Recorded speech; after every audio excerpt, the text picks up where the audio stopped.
The night air over Wichita hung heavy with stillness. It was Wednesday, December 8th, 1977, one of those bone-deep, cold Kansas nights when even the streetlights seemed to hum. A light frost clung to the edges of windshields, and the quiet suburban rhythm of the city had long since folded into sleep. But on South Pershing Street, one house stayed unnervingly silent. Too silent. Nancy Fox's small duplex, a cozy, tidy one-bedroom she rented on her own, was supposed to be filled with the sound of her nightly routines. The faint click of a television, the rustle of papers as she prepared her jewelry store reports, maybe a radio humming softly in the background. But that night, nothing. No lights, no sound, just stillness. At 8:30 the next morning, when Nancy didn't show up for work at Hellsberg Diamonds in the Town East Mall, her manager grew uneasy. Nancy was known for her punctuality, a dependable, polite 25-year-old with a disciplined life. She didn't oversleep. She didn't just not show up. Something was wrong. Her manager called her home. No answer. He called again. Still nothing. By late morning, he decided to drive to her duplex himself. The door was locked. The blinds were drawn, and yet, something in the air didn't feel right. He borrowed a neighbor's phone and called the police. Minutes later, 2 Wichita officers arrived. Their breath fogged in the cold air as they approached the quiet duplex. One officer knocked. No response. The other circled around the back, where he noticed the telephone line had been cut. The moment he saw that, his heart sank. He called out to his partner. Together, they forced open the front door. Inside, the house was immaculate. The living room was orderly, the carpet freshly vacuumed, a framed picture of Nancy and her brother resting neatly on a side table. The faint scent of perfume still lingered in the air. But when they stepped deeper into the hallway, that's when the silence turned to horror. Nancy Fox lay on her bed, still dressed in her nightgown. The room told a violent story, one of control, terror, and deliberate cruelty. She had been bound, gagged, and strangled. The telephone cord, severed from the wall, coiled lifelessly near her body. Her killer had taken his time. It wasn't a burglary. Nothing was stolen. This wasn't random. This was personal, precise, and almost ritualistic. The officers radioed for detectives immediately. Within minutes, yellow tape went up around the quiet street. Neighbors gathered in disbelief, clutching coats around them as whispers spread. Nancy Fox, the nice girl from the jewelry store. The shock rippled through Wichita, a city that, just a few years earlier, had already endured a nightmare. The Otero family murders in 1974 had shaken the community to its core. A mother, father, and 2 children killed in their own home, with a killer who was never found, and now this. The similarities were too precise to ignore. Same bindings, same method, same eerie lack of motive, the same invisible hand. Within hours, detectives began to whisper the unthinkable. Could he be back? And as one of the investigators stepped outside, rubbing his gloved hands together in the bitter December cold, a single thought repeated in his mind. It's happening again. That night, news of Nancy Fox's murder spread across local radio. The headline at 10 p.m. was short, almost clinical. Wichita police are investigating the death of a 25-year-old woman found in her home earlier today. Foul play is suspected. But for those who remembered the name Otero, the words carried a different weight, a chilling echo of fear they thought they'd buried years ago. The city would soon learn this was no coincidence. The monster they'd feared had never gone away. He had just been waiting, and as December darkness settled over Wichita, no one yet knew that the killer himself, a man who lived among them, worked beside them, smiled like anyone else, was listening to those same news reports. And smiling, because this, for him, wasn't over. It was just another chapter in a story he was writing himself, and that story had a name, BTK. Before we continue, take a deep breath. Stories like this aren't easy to hear, but they matter. Welcome back to the channel, where we uncover the stories behind America's most haunting true crimes, the cases that linger, the names that echo, and the moments that changed communities forever.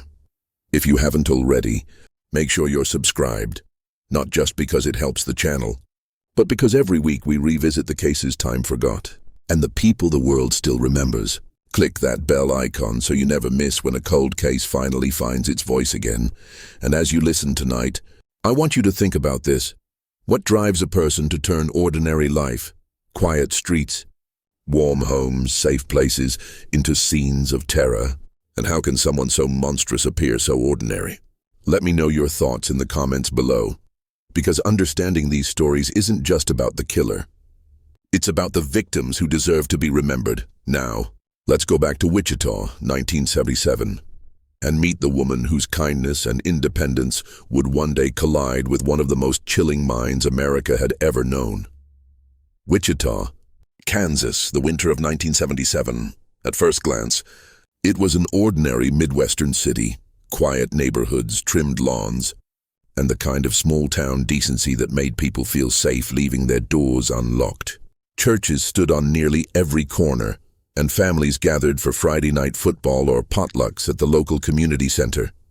It was the kind of place where everyone knew someone, and where bad things, truly bad things, were supposed to happen somewhere else.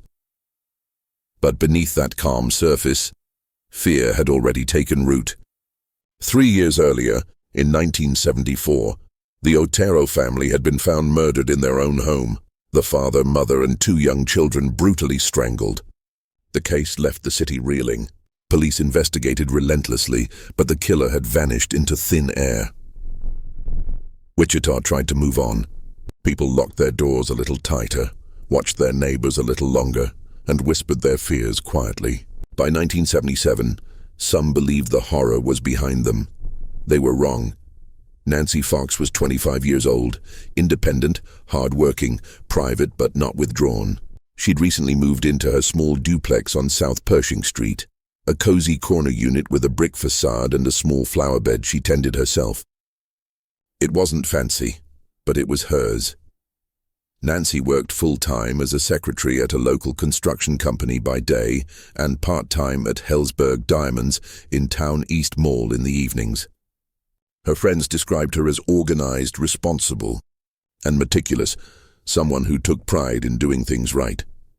She had grown up in Wichita, attended Bishop Carroll Catholic High School, and remained close to her family, especially her brother.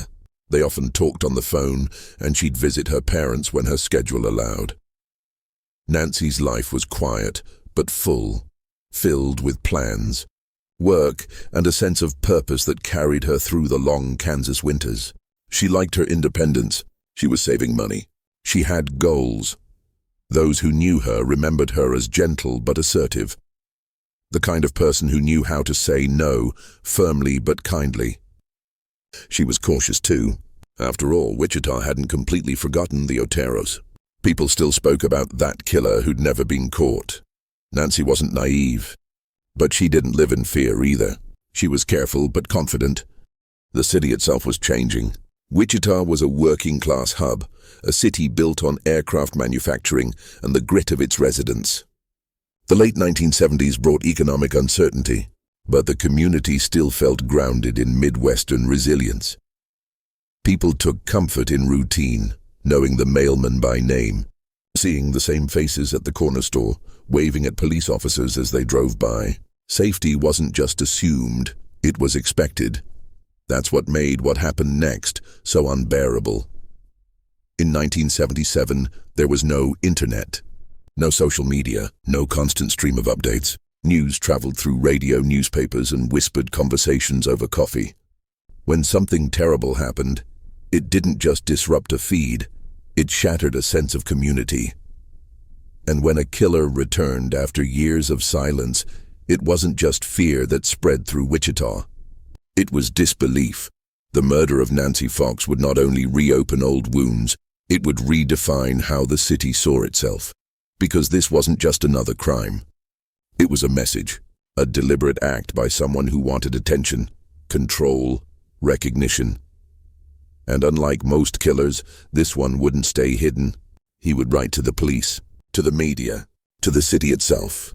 He wanted the world to know who he was, not his name, but his identity. His signature, bind, torture, kill, but no one knew that yet.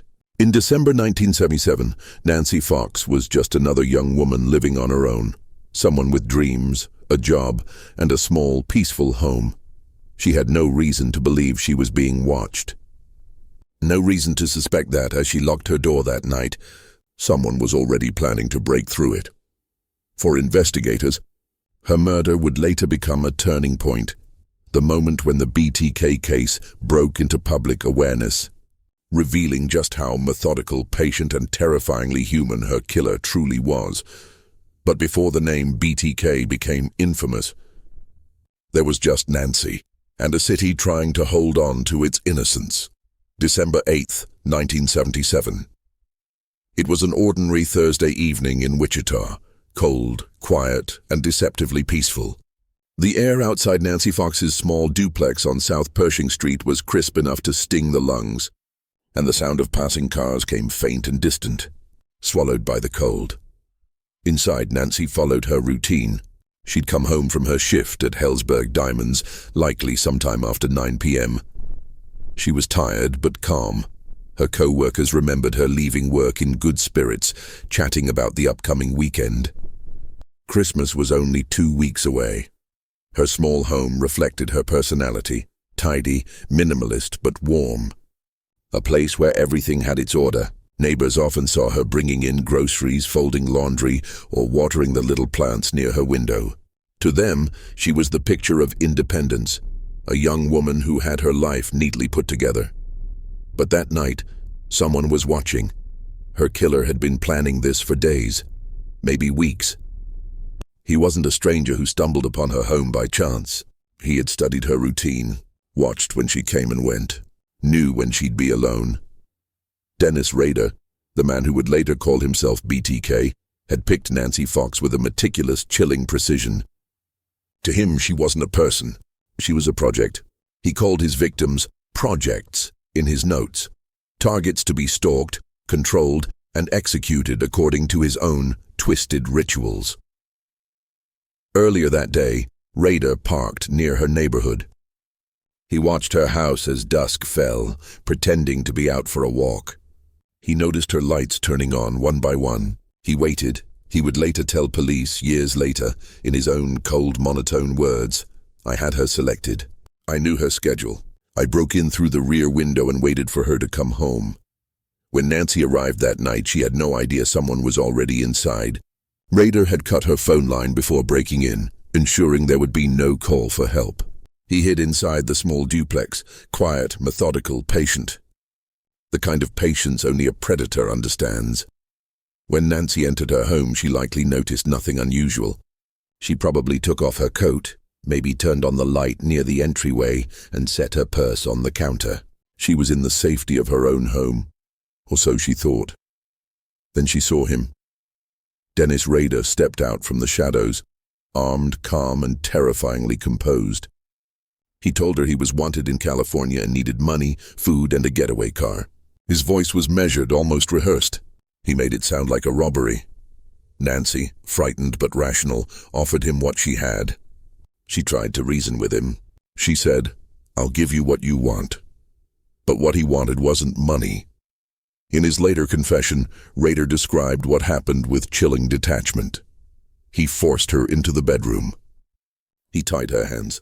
He told her what he intended to do, to bind, to torture, to kill. Nancy fought back, not with violence, but with dignity. She remained calm, trying to maintain control, to humanize herself. But Rader was too far gone.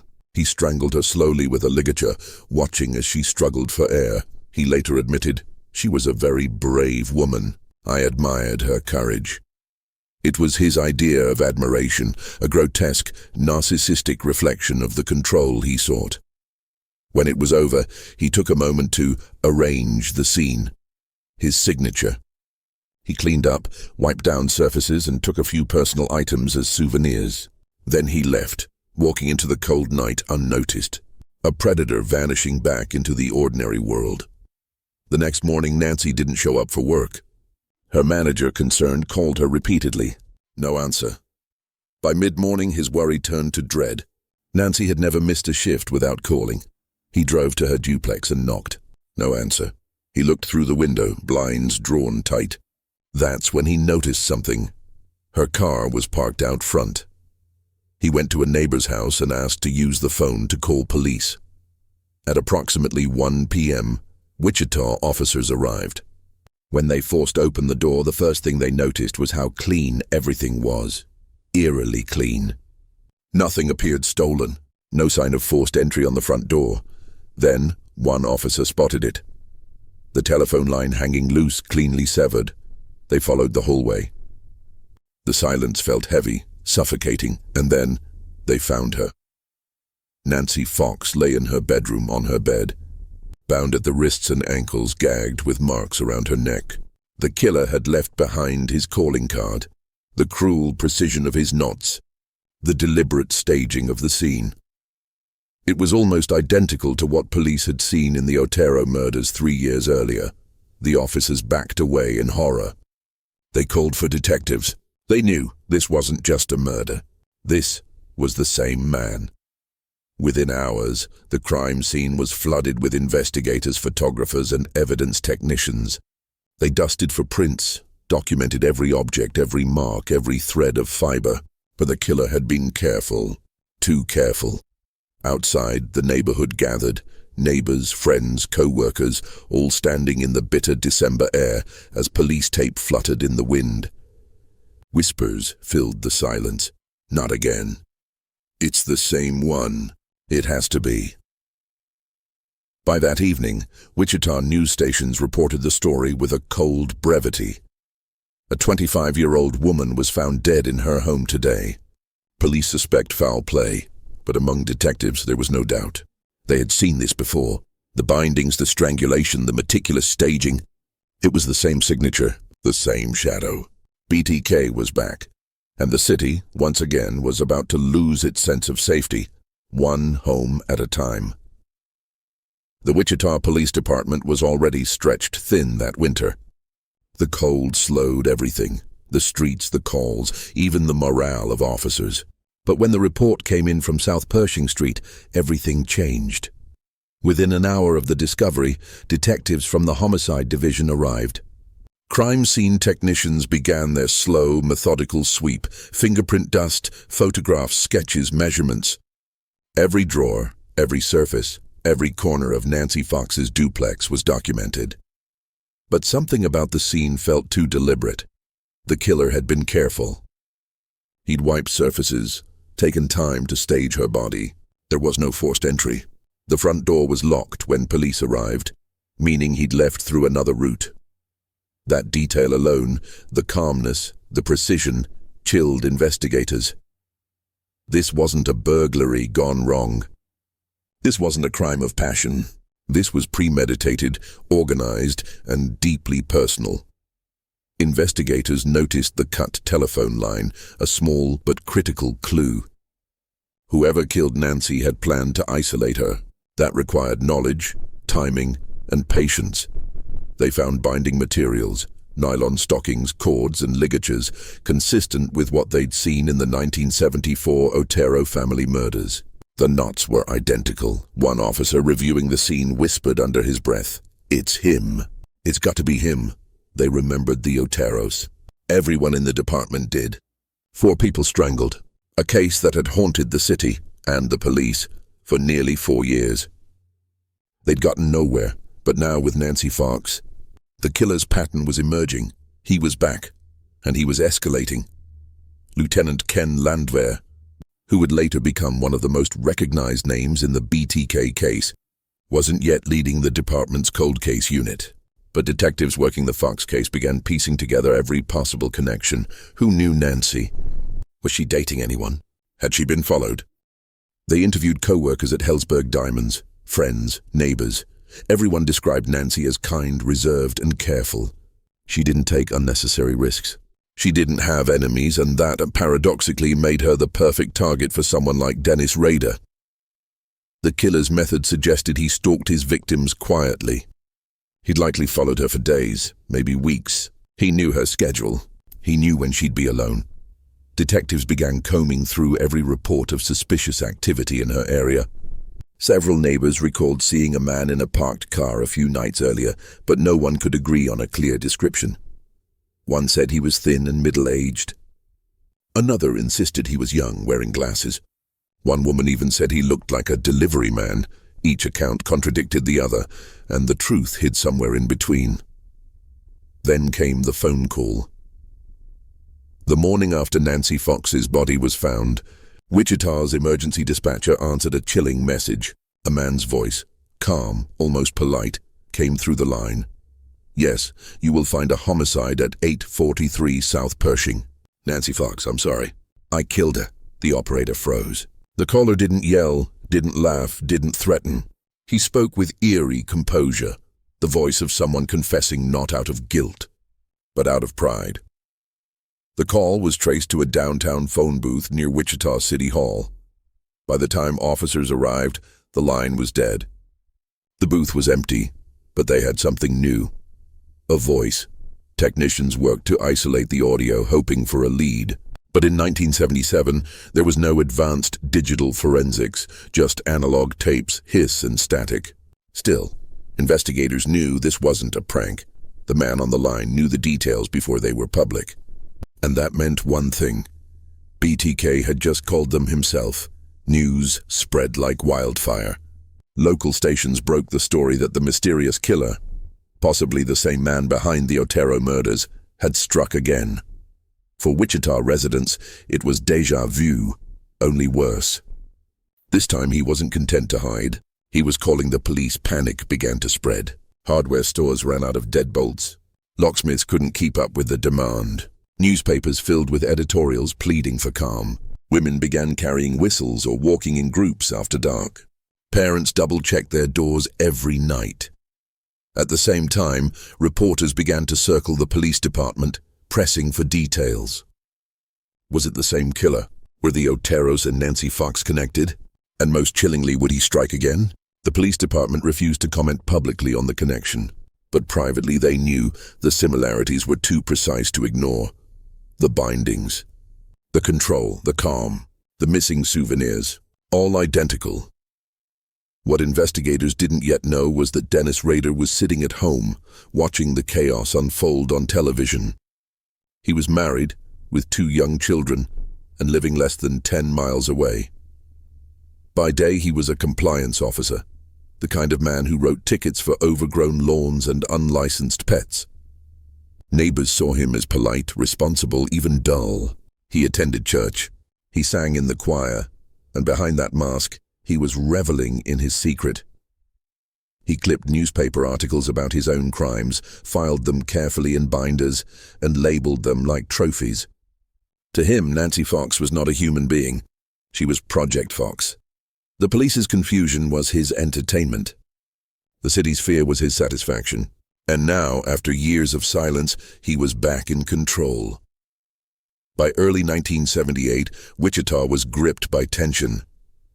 For months, there were no new leads, no new clues, only questions. The police began receiving letters and tips, many from people convinced they'd seen something. A man lurking, a car idling, a sound outside at night. But most of it led nowhere. Each week, detectives gathered, reviewed evidence, and hit the same wall. No fingerprints, no witnesses, no suspect. Then just when the trail began to fade again, a letter arrived, addressed to Cake TV, the local news station. Inside, a handwritten confession, signed with 3 haunting letters, BTK, in it. The writer described, in graphic, specific detail, the Otero murders and Nancy Fox's death. He even enclosed a sketch of the Fox crime scene, drawn from memory. There was no doubt now. This was the same man, and he wanted the world to know it. The letter ended with a single chilling line. "How many do I have to kill before I get my name in the paper or some national recognition?" The message was clear. BTK wasn't killing just for pleasure. He was killing to be seen, and from that moment, Wichita would never be the same again. After the letter, silence. For a while, Wichita held its breath, waiting for another headline.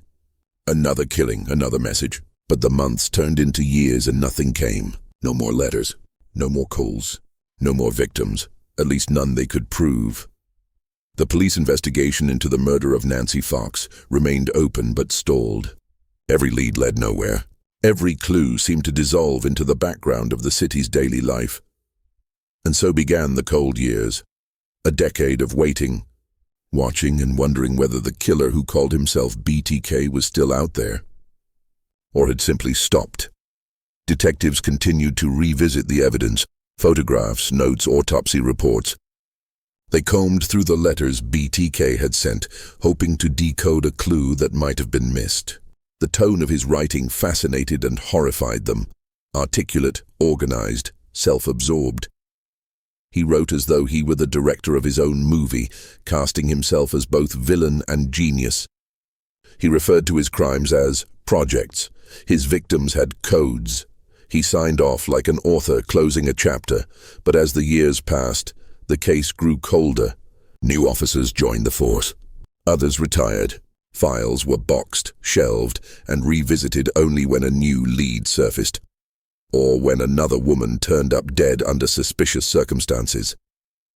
Each time, the question returned, is this BTK? Usually it wasn't, and that uncertainty haunted them. For Nancy Fox's family, time did not heal. It merely dulled the edges of shock. Her brother, deeply private, avoided interviews for years. Her parents moved quietly through their grief, avoiding the public gaze that often turned victims into headlines instead of humans. They visited her grave quietly. They avoided the news whenever another BTK sighting or theory surfaced. They kept her memory alive not through fear, but through the small, ordinary moments they remembered. The sound of her laugh, the way she signed cards with neat handwriting, the perfume she wore to family dinners. Nancy had been the kind of person who took care of others. Now, her family carried the weight of a loss they couldn't protect her from. Every Christmas, her mother hung the same ornament Nancy had given her years earlier, a small glass angel. It was cracked, but carefully glued back together, a symbol of something fragile that refused to break entirely. Wichita moved forward as cities do. The aircraft industry grew, neighborhoods expanded. Children grew up hearing whispers of a ghost who once haunted their streets. By the mid-1980s, the BTK case had become local legend, a story parents mentioned in hushed tones when warning their daughters to lock their doors. But for the police who had seen the Fox scene firsthand, it was no ghost story. It was a wound. Detective after detective cycled through the department, each inheriting the same stack of case files, the same unsolved terror. Some spent nights rereading BTK's letters, convinced the answer was hidden between the lines. Others believed he'd moved away or died, or simply stopped killing. But one thing never changed. No one forgot Nancy Fox. Her photo still hung in the Homicide Division's archive. A reminder of the victim who had become the killer's obsession, and the last known name in his string of crimes.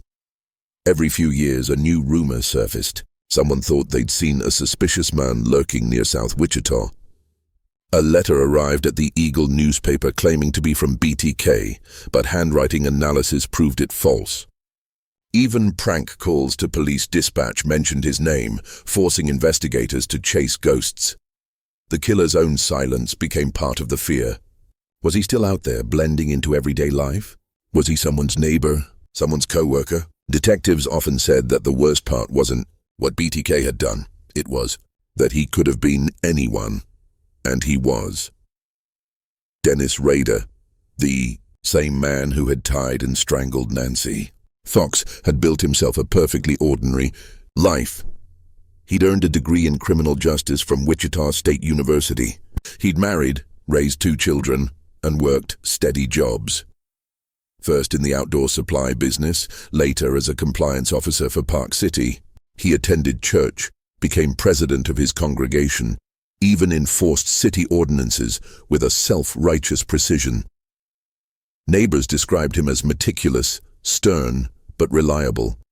Some found him strange, overly strict about lawn codes, quick to scold, but no one suspected the monster beneath the surface. He'd learned to compartmentalize. BTK, the killer, existed in one box, Dennis Rader, the husband and father, in another. And for nearly 2 decades, those boxes never touched. Still, Wichita never truly exhaled. The murders had changed the way people lived, how they trusted, how they locked their doors, how they looked at strangers. The BTK case became part of local folklore, a shorthand for fear that parents whispered when warning their kids to come home before dark. Even those who hadn't lived through it knew the name. BTK wasn't just a killer, he was a presence. By the late 1980s and into the 1990s, the case was rarely mentioned in public anymore. But every detective who joined the force heard the story. It was part of Wichita's DNA. A lingering unease that no one could shake. At anniversaries of the Otero or Fox murders, small memorial articles appeared in the Wichita Eagle. They were brief, respectful, and quiet, always ending the same way. Police urge anyone with information about BTK to come forward. No one ever did. And so the years rolled on, silent, uneventful, deceptive. The killer faded from the headlines, but not from memory.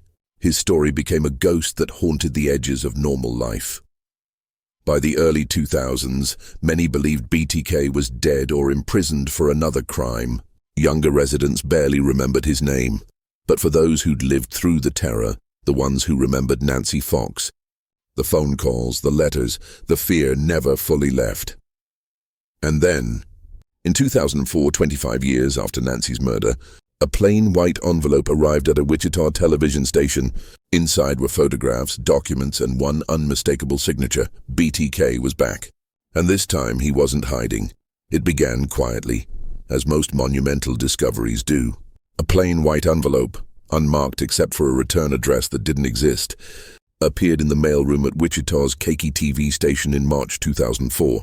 The staff, used to receiving fan mail and story tips, opened it without much thought. Inside was a photocopy of a driver's license that had been stolen from one of BTK's known victims, along with a disturbing collection of photographs. The images were graphic, personal, and unmistakably authentic. There was no doubt, after 25 years of silence, BTK was back. KTV immediately contacted the Wichita Police Department. Within hours, detectives and FBI analysts gathered around the evidence table, staring at the images under harsh fluorescent light. The evidence was real, proof from inside a crime scene only the killer could have known. And with it came a single message: "I am still here." The handwriting matched the original letters from the 1970s. Same block-style printing, same obsessive neatness. It was as if time hadn't passed at all. For investigators, this was both a gift and a curse. After decades of nothing, BTK had finally resurfaced. But his return meant he was watching again, planning again, and perhaps ready to kill again. Over the next several months, more packages began to arrive. Some sent to television stations, others to the Wichita Eagle, and even a few left in public places. Each contained clues, puzzles, or letters taunting police. He wrote about his old crimes, reminiscing as though revisiting chapters of a book only he had written. He demanded recognition, respect, even branding. In one note he wrote, "How about this for a name? BTK Strangler, or perhaps BTK Killer?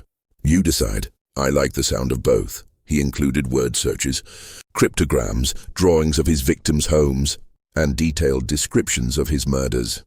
Details that had never been released to the public. For police, it was like communicating with a ghost. Each message proved the same terrifying thing: the killer had never gone away. He'd simply been dormant, hiding in plain sight. Now he wanted attention again. He wanted to play. The Wichita Police Department formed a new task force, a blend of seasoned detectives who remembered the original murders and young officers skilled in digital forensics. They reopened all archived evidence, from the Otero family to Nancy Fox and beyond. Boxes of yellowed reports, photographs, and taped letters were spread across the command center. This time, they had something the original investigators didn't: technology. FBI analysts began using linguistic software to compare the old BTK letters with the new ones. The syntax, phrasing, and even the way he formed his capital letters all aligned. It was the same man, but who? Detectives scoured Wichita's population databases. The profile from the 1970s described a white male, likely between 25-35 at the time, intelligent, methodical, possibly with a military or compliance background. By 2004, that meant he'd be around 60, married, settled, invisible. There were thousands of possibilities. Then, in early 2005, BTK made a fatal error. In one of his letters, he asked police a seemingly innocent question. He wanted to know if a floppy disk, the kind used for computers, could be traced back to its source. Specifically, he asked, "Be honest with me. If I send you a floppy disk, can you trace it?" The police, in consultation with the FBI, decided to answer. Through a newspaper communication, as he'd requested, they published a coded message in the Wichita Eagle telling him, "Floppy disk safe." It was a lie. A strategic one. Weeks later, another envelope arrived. Inside, a purple 1.44 MB Memorex floppy disk. It was labeled Test Floppy for BTK.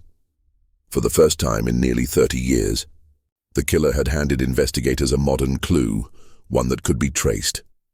The digital forensics team immediately imaged the disk and began their analysis. Most of the files were deleted, but digital traces remained. Within hours, technicians recovered metadata from a Word document stored on the disk. The metadata revealed two damning details. The document had been last modified by a user named Dennis. It had been saved at Christ Lutheran Church in Park City, Kansas.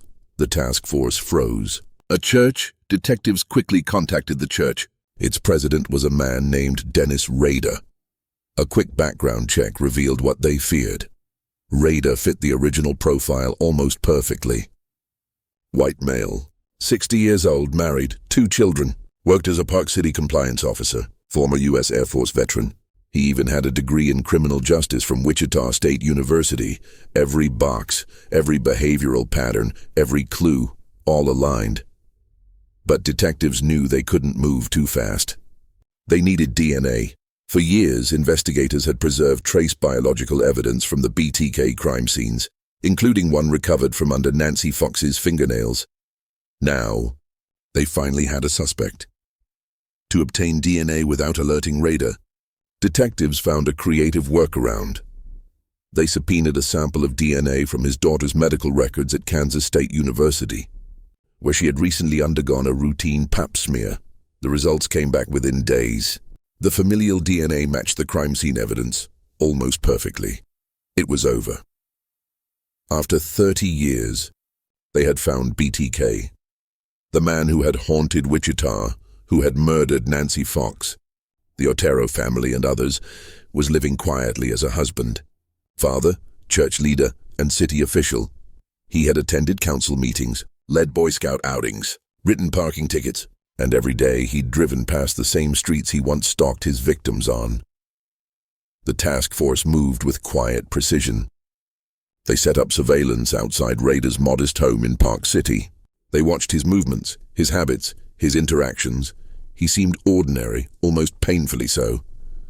He mowed his lawn on Saturdays, took his wife to church, and waved politely to neighbors. But detectives knew better.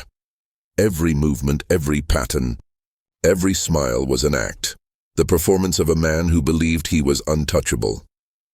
Then, on February 25, 2005, it ended. Rader was driving his black Jeep Cherokee through Wichita when unmarked police vehicles surrounded him.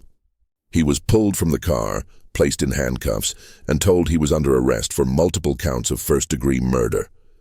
The man who called himself BTK looked up calmly and said, "Why?" And when detectives answered, "Because you know why," Rader simply nodded. News spread through Wichita in minutes. BTK captured blazed across every local and national headline. For the families of Nancy Fox and the other victims, it was surreal. Decades of fear and waiting, collapsing into a single moment of justice. Police officers who had spent their careers chasing a ghost now stood face to face with him. And he was not a monster in the shadows. He was a man, a neighbor, a church president, a father. That, perhaps, was the most terrifying truth of all. When Dennis Rader was brought into custody on February 25, 2005, the weight of 30 years of fear seemed to shift overnight. Wichita, a city haunted by a phantom, was about to meet the man behind the name BTK. But for investigators, the arrest was just the beginning. They had a suspect. Now they needed to prove it beyond any doubt. Inside a small gray interview room at the Sedgwick County Police Department, Rader sat calmly across from detectives. His demeanor was eerily composed, polite, almost cheerful, like a man discussing weekend plans rather than a lifetime of murders. When asked if he knew why he'd been arrested, he hesitated for a moment, then spoke softly. "I guess it's for the BTK thing." Detectives exchanged glances. The game was over, and he knew it. What followed would become one of the most chilling confessions in modern American criminal history. Rader didn't just admit to his crimes, he relived them. For hours, he described in painstaking detail how he had planned, stalked, and executed each murder.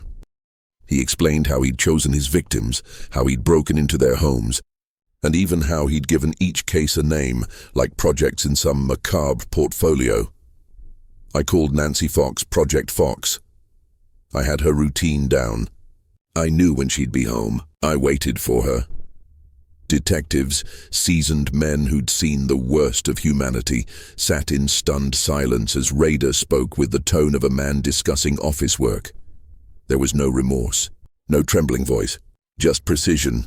While Rader confessed freely, forensic science would ensure that his words weren't the only evidence. In 1977, when Nancy Fox was murdered, DNA analysis didn't exist. But investigators had carefully preserved trace evidence, swabs, fibers, and even a small sample collected from beneath her fingernails. In 2005, those samples were tested using modern forensic technology. The results were conclusive. Rader's DNA matched the biological material found at multiple BTK crime scenes, including Nancy Fox's. It was irrefutable proof.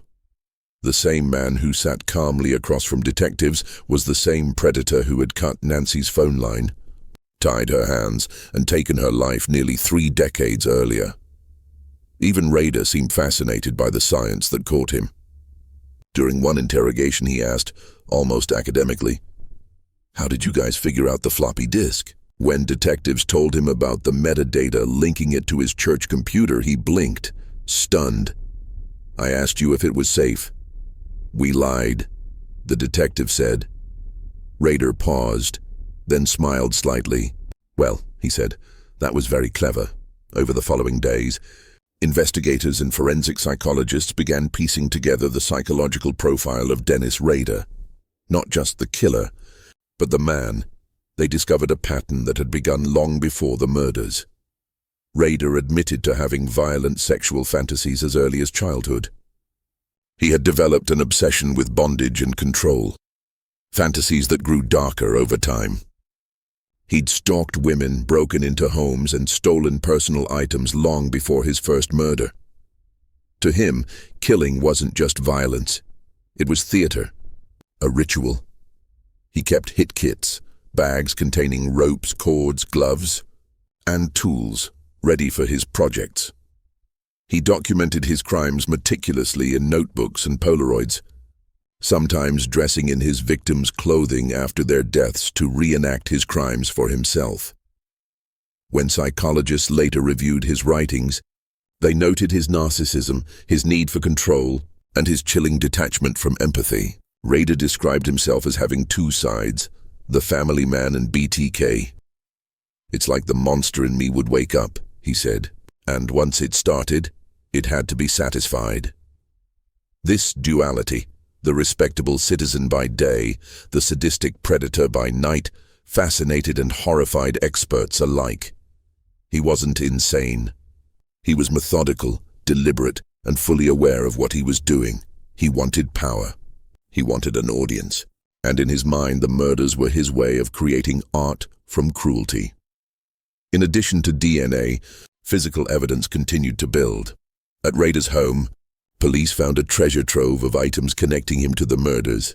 Hidden inside his house and storage shed were Hundreds of meticulously labeled index cards describing each victim.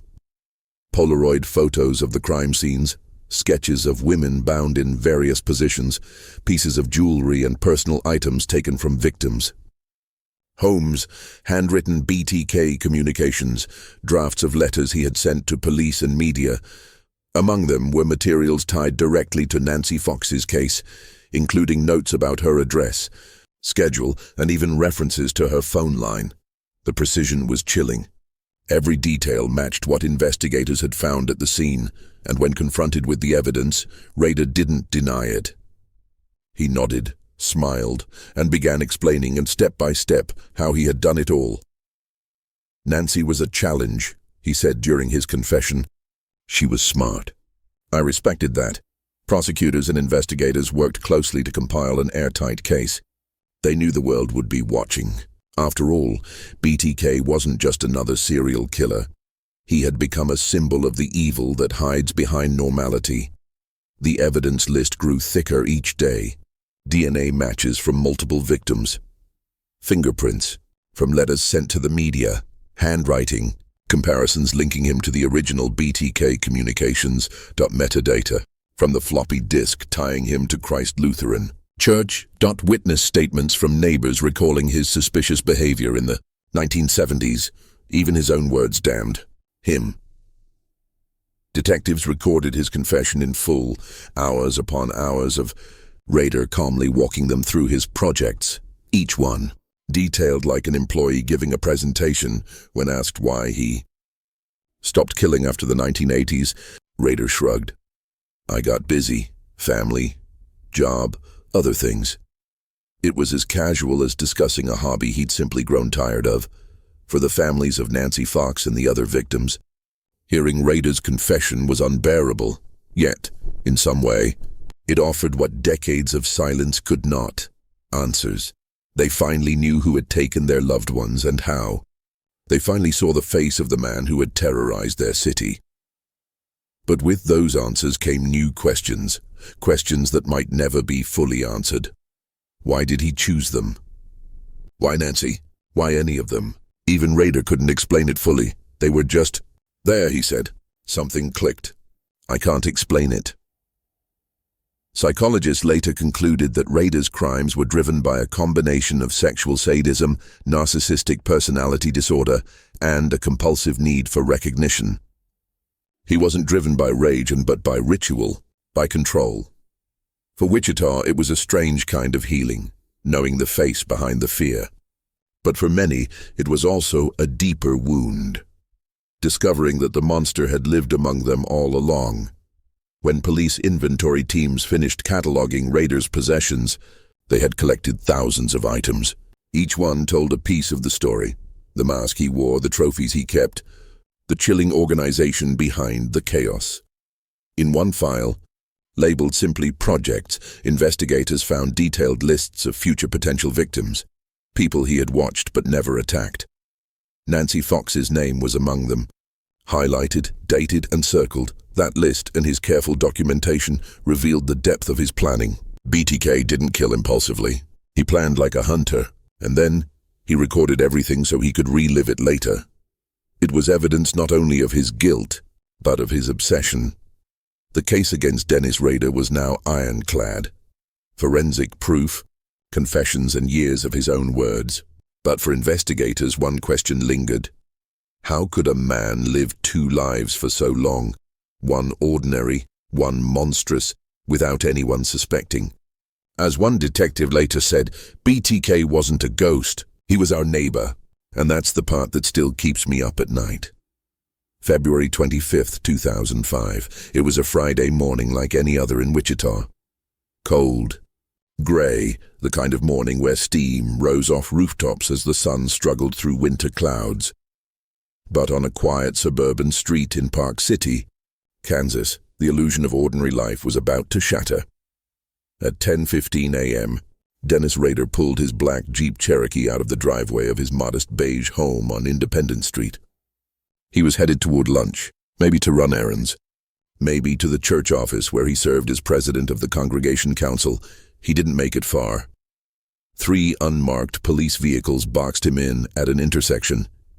Officers stepped out with weapons drawn. For a brief moment, Rader seemed confused. Then, as an officer opened the door and pulled him from the vehicle, the man who had eluded police for 3 decades simply said, "What's going on?" Detectives told him he was under arrest for the murders attributed to BTK. He didn't resist, didn't argue, didn't even ask for a lawyer. He just nodded, as if he had been expecting this moment all along. Back at headquarters, word spread quickly. Officers who had worked the BTK case in the 70s and 80s, some long retired, began calling one another. Others showed up in person, drawn by disbelief. Could it really be him? Within hours, the news hit the airwaves. BTK suspect captured. Reporters flooded Wichita's downtown police headquarters. Helicopters circled above. Outside Rader's home, news vans parked bumper to bumper as stunned neighbors gathered behind yellow tape. For 30 years, BTK had been a name whispered like a curse, a faceless evil hiding somewhere in the city. Now he had a face, and it was one no one expected. Dennis Rader wasn't the shadowy loner people had imagined. He wasn't a drifter or a recluse. He was one of them. He'd lived in the same house for over 2 decades, mowed his lawn every Saturday, chatted with neighbors about the weather, volunteered at church, even enforced city ordinances as a compliance officer. He'd written citations for untrimmed bushes, scolded residents for loose dogs, and lectured teenagers about responsibility. People knew him as stern, meticulous but responsible, maybe a little self-righteous but harmless. His wife Paula was a bookkeeper. His son Brian was serving in the Navy. His daughter Kerry had grown up idolizing her father, never suspecting that the man who tucked her in at night was the same man who haunted Wichita's darkest nightmares. Neighbors stood in clusters on the sidewalk as officers searched the Rader home, hauling out boxes, binders, and evidence bags. Some cried, some prayed, most just stared. "He used to wave when I walked my dog," one woman told reporters, shaking her head. "I can't believe it, not him, not Dennis." Inside the house, investigators moved slowly and deliberately, cataloging decades of secrets. In drawers, they found handwritten notes labeled Otero, Fox, Bright. In the garage, a hidden compartment with ropes, masks, and Polaroid photos. The basement held boxes of trophies, jewelry, identification cards, and sketches. Each one was a chapter in the story Dennis Rader had written in silence. As news spread across Wichita, disbelief turned to horror. The city that had once feared a faceless killer now had to reconcile that he had been living among them. As a neighbor, a husband, a father, a church leader. Television stations aired images of Rader's home, the white siding, the neat lawn, the flagpole out front. Ordinary, deceptively ordinary. The local paper, the Wichita Eagle, ran a front-page headline, "BTK lived among us." Talk shows and radio lines were flooded with calls. Some people wept. Others were angry, not just at him, but at the betrayal of trust. One lifelong Wichita resident said, "We thought BTK was a monster hiding in the dark. Turns out he was sitting next to us in church."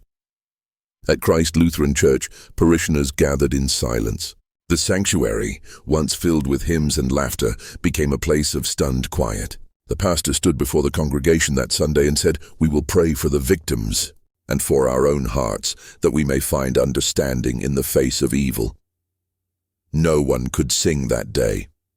For the families of Nancy Fox and the others, the news was both relief and torment. After decades of not knowing, they finally had an answer, a name. But knowing who he was didn't erase what he'd done. Nancy's brother, who had lived quietly out of the public eye for years, released a short statement through police. "We thank law enforcement for never giving up. We hope this brings closure, but the pain doesn't go away. It never will." For them, justice would come, but peace was another matter. In interviews years later, detectives recalled that Nancy's case file had stayed on their desks for years after her murder, a constant reminder of unfinished business. The day Rader was arrested, many of those same officers wept. It wasn't triumph, one detective said. It was sorrow, because we finally had the truth. And the truth was worse than anything we imagined. News of the arrest spread far beyond Kansas. National media outlets descended on Wichita. CNN, NBC, the New York Times, all ran lead stories on the capture of the BTK killer. America was horrified, not only by what he'd done, but by who he was. A church leader, a scoutmaster, a father. It shattered the illusion that evil always looks the part. On talk shows, criminologists debated what made Rader different. How could a man maintain 2 lives so perfectly for 30 years? How could he kill without conscience, then lead prayer the next morning? The answer, experts said, lay in his pathology, the narcissistic need for control. He was meticulous, organized, and emotionally hollow. He didn't kill out of rage. He killed out of desire. And the mask he wore, the normal man, was his greatest disguise of all. For the detectives who had chased BTK for decades, Rader's arrest was personal. Some had spent their entire careers haunted by his crimes. Others had grown up hearing the name before joining the force. Now, standing in the same room with him, they felt both satisfaction and revulsion. He was polite. Always polite, one officer later recalled. You almost forgot what he'd done when you were talking to him. And then he'd start describing how he killed someone, and the temperature in the room would drop. They knew what they had caught wasn't a monster in the fairy tale sense. It was something more unsettling. A man so ordinary, it made the horror worse. As Rader sat in his cell that night, Wichita exhaled, cautiously, painfully, but finally. For the first time in decades, the city could sleep knowing BTK was behind bars. But peace didn't come easily. For many, the question lingered. How many other faces of evil live behind polite smiles? On the following Sunday, church bells rang across Wichita, some tolled in mourning, others in gratitude. And as dusk fell over the city, the streets were quieter than they had been in years, not out of fear, but reflection. Nancy Fox's photograph appeared on television again, her smile gentle and frozen in time. Reporters called her one of BTK's victims, but those who knew her, those who remembered the real Nancy, refused to let that title define her. She was more than what had been done to her. She was the reason the city never stopped searching. By the summer of 2005, Wichita had lived through months of disbelief. The name Dennis Rader was now synonymous with BTK, and yet, even with his confession, there was something surreal about seeing him walk into a courtroom, not in a mask. Not as a phantom, but as a man in a beige jail jumpsuit. For the victims' families, that sight alone was almost unbearable. June 27, 2005, Sedgwick County Courthouse. Courtroom 201 was packed to capacity. Family members, reporters, detectives, survivors, and townspeople who had lived through the era of fear that spanned 3 decades.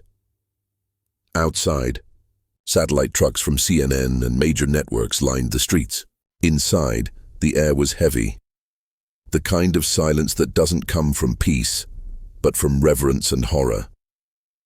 When Dennis Rader entered, shackled and flanked by deputies, the room shifted. He looked smaller than the legend, a balding man with glasses, quiet, expressionless.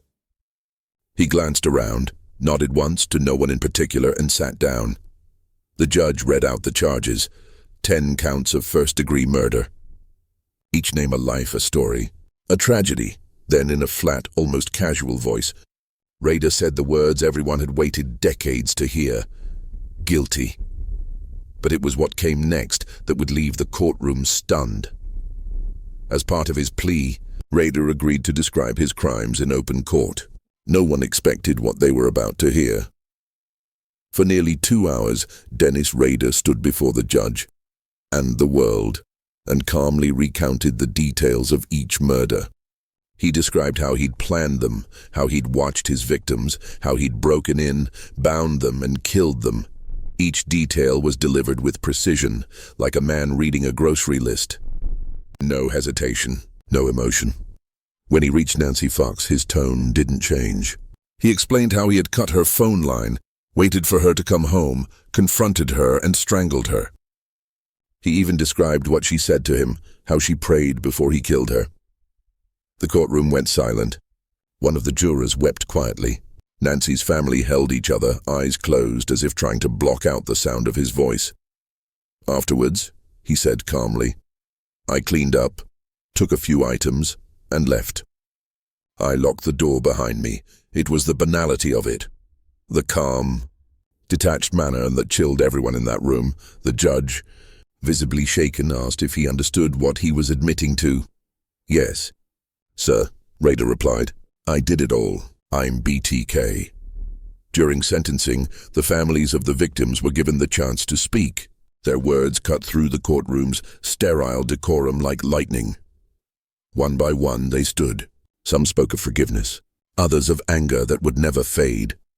Nancy Fox's brother, his voice trembling but steady, said, You took her from us. You stole her future, her kindness, her laughter. But you don't get to steal her memory. You don't get to define her.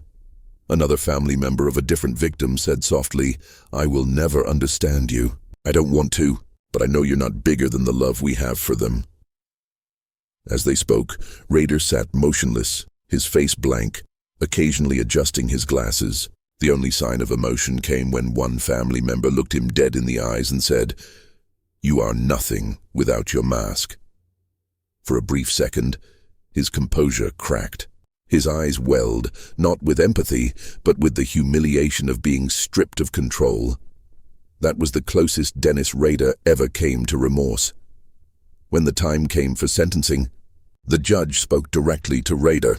His voice was sharp, unwavering, carrying the anger and sorrow of an entire city. Your crimes are vile and inhuman. You preyed on the innocent, the trusting, the kind. You terrorized this community for 3 decades. And for what? To satisfy your ego? To play God? He paused, looking directly at the man before him. You will never walk free again. On August 18, 2005, Dennis Rader was sentenced to 10 consecutive life terms, 1 for each of his known victims. Because Kansas did not have the death penalty when he committed his crimes, execution was off the table. He would spend the rest of his life behind bars at the El Dorado Correctional Facility, with no chance of parole until the year 2180. As he was led away, shackles clinking, Rader turned briefly toward the gallery, toward the faces of those whose lives he had destroyed. No one met his eyes. Outside the courthouse, crowds had gathered under the blistering Kansas sun. Some carried signs reading Justice for Nancy and BTK Court, never again. Reporters swarmed investigators for statements. One detective, his voice tired but resolute, said, It's over. We got him. But for us, this isn't about him. It's about them. For the families, the verdict brought a strange mixture of closure and emptiness. Justice, yes, but peace. That would take longer. Maybe forever. Nancy Fox's name, once whispered in fear, became a symbol of strength, a reminder that behind every headline was a human life, and behind every case file, a family still waiting for answers. Her photo was placed once more in the Wichita Police Department's memorial room, not as a cold case, but as a promise kept. That night, for the first time in 30 years, Wichita slept differently. The fear that had lingered for generations had a face, a name, a cage. The city's ghosts had been named and silenced, yet even as calm returned, the haunting questions remained. How could someone so ordinary commit such extraordinary evil? And how many other Dennis Raders might be living in plain sight, behind friendly smiles and tidy lawns? Still, Wichita refused to be defined by him. The community came together, vigils, memorials, church services, all in honor of the victims. Nancy Fox's memory, once tied to a monster, became something else entirely. A story of resilience. A story of a city that refused to let darkness win. When the cell door closed behind Dennis Rader, it wasn't just the end of a case. It was the end of a generation of fear. For the people of Wichita, life slowly began to move forward. The years of paranoia, of checking locks twice, of sleeping with lights on, of glancing over shoulders in empty parking lots, began to fade. But some scars never fully heal. And for many, especially those who'd lived through the 1970s terror, The BTK case became more than a story of crime. It became a warning, a lesson in the darkness that can hide in plain sight.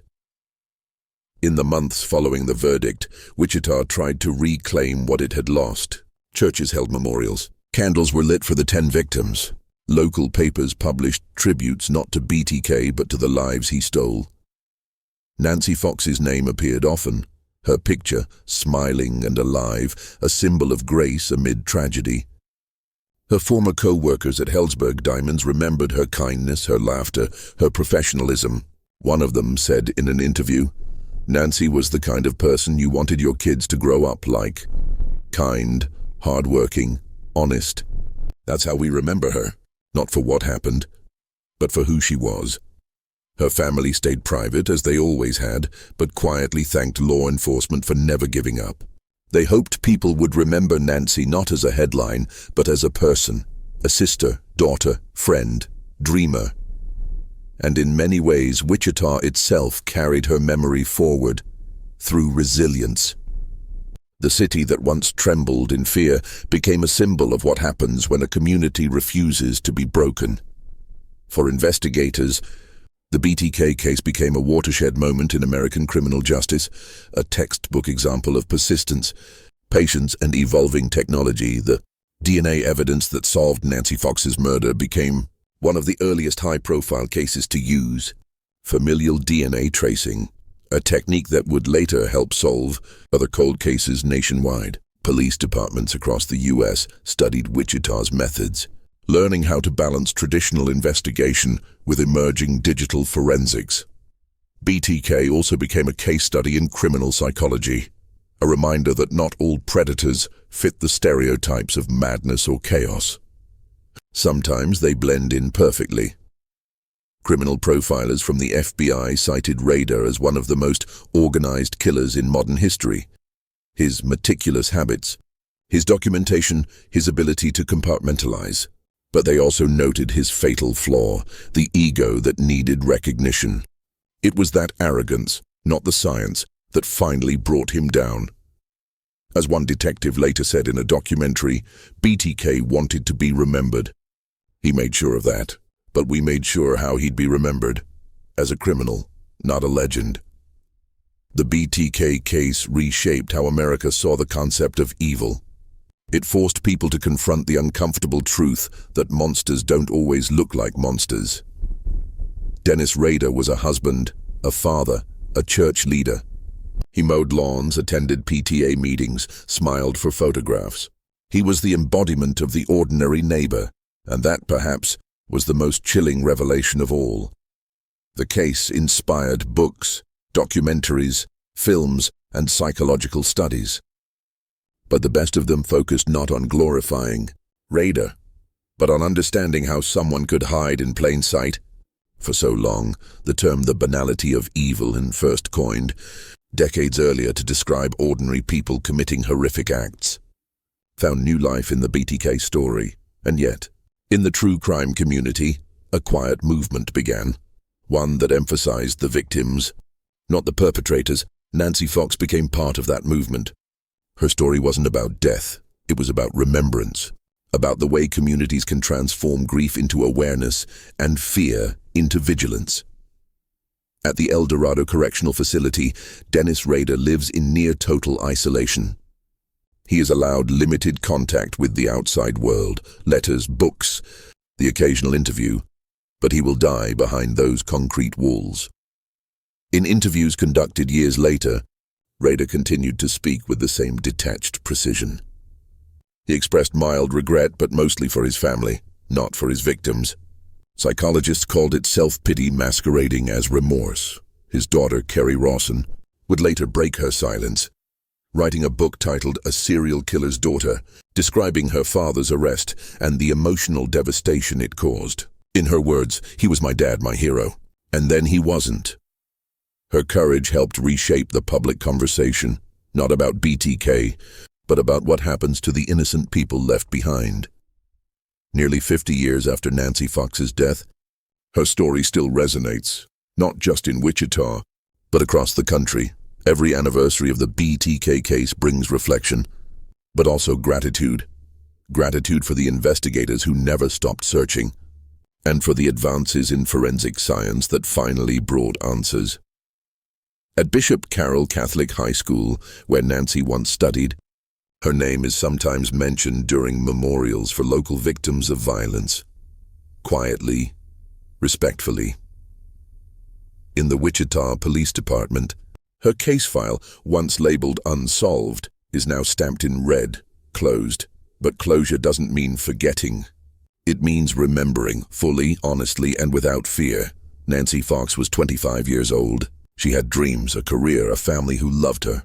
And though her life was stolen, her story became part of something greater, a testament to justice, persistence, and the enduring strength of those left behind. Today, the city of Wichita stands tall, changed but unbroken. New families live on South Pershing Street. The duplex where Nancy lived has long since been remodeled, its walls painted fresh. But if you stand there at dusk, when the wind is still and the streetlights hum softly, the air holds a quiet reverence, not of fear but of remembrance, because in the end, Wichita wasn't defined by BTK. It was defined by what came after, by those who refused to let evil have the last word. Some stories don't end. They echo. They live on in the silence between heartbeats, in the names we whisper when we remember those taken too soon. For Wichita, Kansas, the name Nancy Fox became one of those echoes. Nearly 50 years have passed since the night she was killed. The duplex where she once lived has new paint, new tenants, new life. But her story, and the story of every victim connected to BTK, remains woven into the city's history. It reminds us of something painfully simple. Evil can wear a smile. It can shake your hand. It can live next door. And that realization changed Wichita and America forever. But it also revealed something stronger than fear: resilience. For decades, families, detectives, and an entire community refused to forget. They refused to surrender to darkness. And because of that persistence, because people like Nancy Fox mattered, the truth finally surfaced. When you look back on this case, it's easy to focus on the killer. The headlines, the letters, the twisted ego, but behind all that noise was a young woman who lived a quiet, honest life. Nancy Fox wasn't a symbol.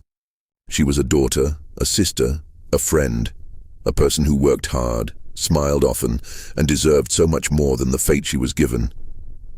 In remembering her, we remember why these stories matter.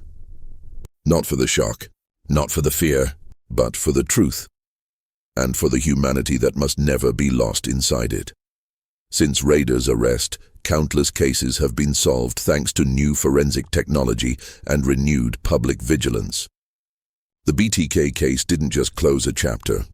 It opened a new era of criminal investigation. But more importantly, it taught a generation to look closer at the world and at each other, to speak up when something feels wrong, to care even when the story fades from the news cycle. Because justice isn't just about punishment, it's about remembering. And remembering keeps the light on, even in the darkest places. If you've watched this far, thank you for staying with us through this journey. If stories like this move you, if they remind you of the strength it takes to face the truth, make sure you're subscribed to the channel. It helps us bring forgotten cases like Nancy Fox's back into the light where they belong. And tell me in the comments, what do you think justice really means? Is it closure, or is it never forgetting? Until next time, stay safe, stay aware, and remember, every story deserves an ending, and every name deserves to be remembered.